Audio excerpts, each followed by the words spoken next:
this clip I will not be talking about advanced statistical modeling.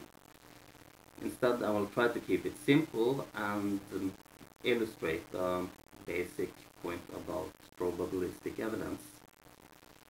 And it has to do with the possibility of getting data for or against a model. So imagine that you haven't gathered the data yet, or you haven't analyzed it yet, or you are simply wondering about a piece of information that you have can be considered evidence or not. The principle is this: if there is the possibility of getting evidence for something, it is also possible to get evidence against it. Please note that this doesn't state how strong the evidence for or against will be. I'll go through a couple of examples before briefly going into the probability theory behind this. First off, I'll revisit the example from clip 5. You have a house where you're going to do a quick search for a person. If you accept that finding that person on the quick search is evidence for this person being in the house, then ta-da! You will also have to accept that not finding that person is evidence against that person being in the house. And that's no matter how large the house is or how quick the search is, so that will certainly affect how strong that evidence is. If you accept that the Mars rovers could have found life on Mars, okay, that was a bit ridiculous. Let's try this instead. Then not finding it means evidence against life on Mars. You can argue that the rovers are not optimized for such a search, so the probability for them finding life was small to begin with. But that simply means that the evidence they provide against life on Mars is weak. It does not mean that the Mars rovers did not provide such evidence at all. If credible observations of magic is evidence for the existence of magic, then the absence of such observations is evidence against the existence of magic. If a clinical trial possesses the possibility of detecting evidence that homeopathy works, then it also has the possibility of getting results that are evidence against homeopathy working. If credible videos for extraterrestrial visits are deemed evidence for extraterrestrial visits, then the absence of credible videos is evidence against such visits.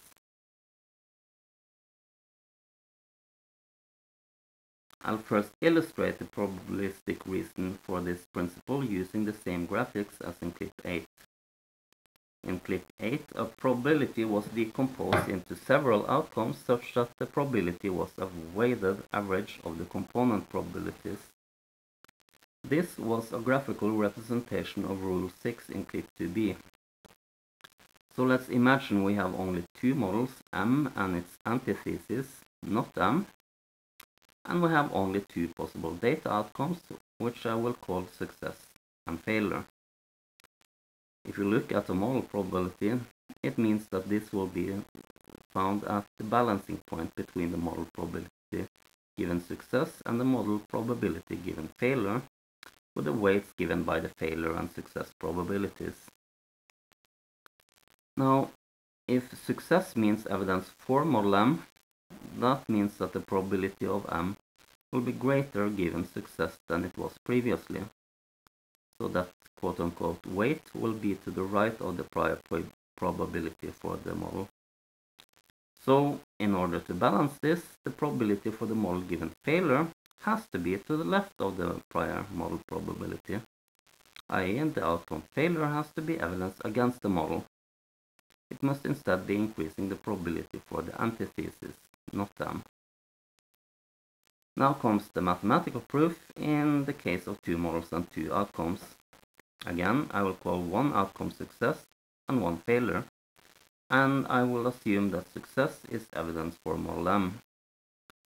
What that means originally is that the probability for success is greater given model M than it is given the antithesis, not M. But using base formula, it also follows that the probability for M given success is greater than the prior probability for M. See clip 2b and clip 3 and for that matter clip 8 for this. And since probabilities have to sum to 1, that means success will decrease the probability for the antithesis, not m. Now, this again means that given the antithesis, not m, the probability for success is less than the unconditional success probability. Since the failure probability is 1 minus the success probability, that means that the failure probability under not m must be greater than the unconditional probability for failure, which means failure is evidence for the antithesis, not m, which means that failure is evidence against model m, and that completes the proof. This principle can be extended to more than 2 models and more than 2 possible outcomes, but the proof is a little more involved. I'm including it in the slides, which I'll link to in the description box. A short summary is that if, in order for a model to have at least one outcome that is evidence for it, and not be able to get results that are evidence against it, all outcomes must be more probable under that model than under the others.